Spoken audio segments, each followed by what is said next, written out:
नंतर आम्हाला अशी माहिती मिळाली की सरांच्या आईची पुण्यतिथी काहीतरी होती. त्यावेळेस आम्हाला फेसबुकवर त्यांची ॲडव्हर्टाईज बघितली 2025 मध्ये.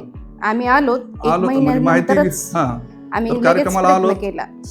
सर भेटले आम्हाला. सरने सांगितलं की तुम्ही लगेच म्हणजे ट्रीटमेंटला चालू करणार आहात का, वेळ आहे तुम्हाला? आम्ही म्हणलं लगेच करू सर, आमची तयारी तर आहे म्हणलं. तर आम्ही लगेच ट्रीटमेंटला चालू केली आणि सरच्या म्हणजे लगेच रिझल्ट बी आम्हाला आला. स्वतः आम्ही पण 15 वर्ष म्हणजे असंच हे केलं. म्हणजे बाळ नाही खचत होत होतं, आम्ही तसंच पुढं चालायचं, दुसऱ्यांचा अनुभव घ्यायचा, असं आजूबाजूंचे आहेत लेकरं त्याच्यातच आनंद मानायचा आणि चालायचं. पण आणखी वाटायचं म्हणाल की आपलंही एखादं बाळ असायला पाहिजे.